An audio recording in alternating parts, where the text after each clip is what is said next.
దీనివల్ల ఉపయోగం ఎంత ఉన్నదో దానికంటే ఎక్కువగా అంతకు పదింతల అపాయం ఉన్నది. నాకు కూడా తెలియదు ఇన్ని రోజులు ఇవి ఇంత డేంజరస్ ఈ గన్నులు అని చెప్పి నాకు కూడా తెలియదు. హాయ్ ఫ్రెండ్స్, అందరికి నమస్తే. అయితే ఒక అన్న అడిగిండు, అన్న నీకు మంకీ గన్ తయారు చేస్తుందా అని చెప్పి అడిగిండు. మంకీ గన్ తయారు చేయొచ్చు అన్న, దీనికి పెద్ద నాకే కాదు ఎవరికైనా తయారు చేయొచ్చు. ఇది దీంట్లో వేసే కార్బెట్ వేసి నీళ్లు పోసి కొట్టుడే.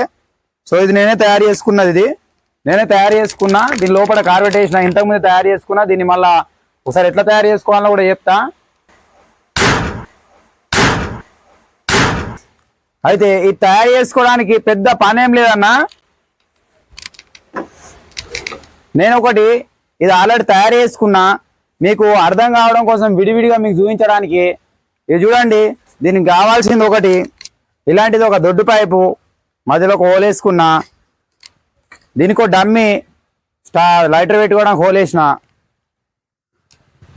దీనికి పెట్టుకుంటానా, ఇప్పుడు మామూలుగా పెట్టుకుంటానా, గమ్మేజ్ పెట్టుకోవాలి. ఇది ఇటు పెట్టుకుంటానా, నేను మామూలుగా పెట్టుకుంటానా, గన్నేజ్ పెట్టుకోవాలి. ఈ పైపు ఇటు పెట్టుకుంటానా. సో గన్ను రెడీ అయిపోయింది. లైటర్ తీసినామా, ఇక్కడ పెట్టేసినామా, లైటర్ తీసుకొచ్చి ఇక్కడ పెట్టేసి టైట్ చేసేసి ఇటు నుంచి కార్బెట్ వేసుకొని ఈ ఓళ్ళ కనుక కొంచెం ఈ కార్బెట్ కరెక్ట్ ఇక్కడికి వచ్చిన మళ్ళీ నీళ్ళు పోసుకొని ఏమైనా లైటర్ వెలిగితే వెలుగుతుంది. కాకపోతే ఇది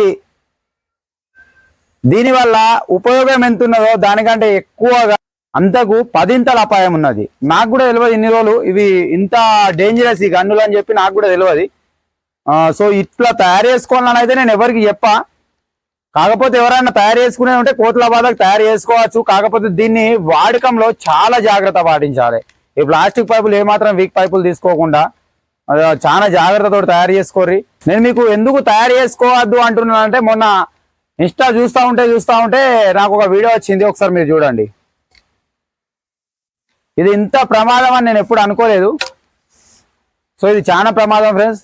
దయచేసి ఇవి వాడేటోళ్ళు చాలా జాగ్రత్తగా వాడండి.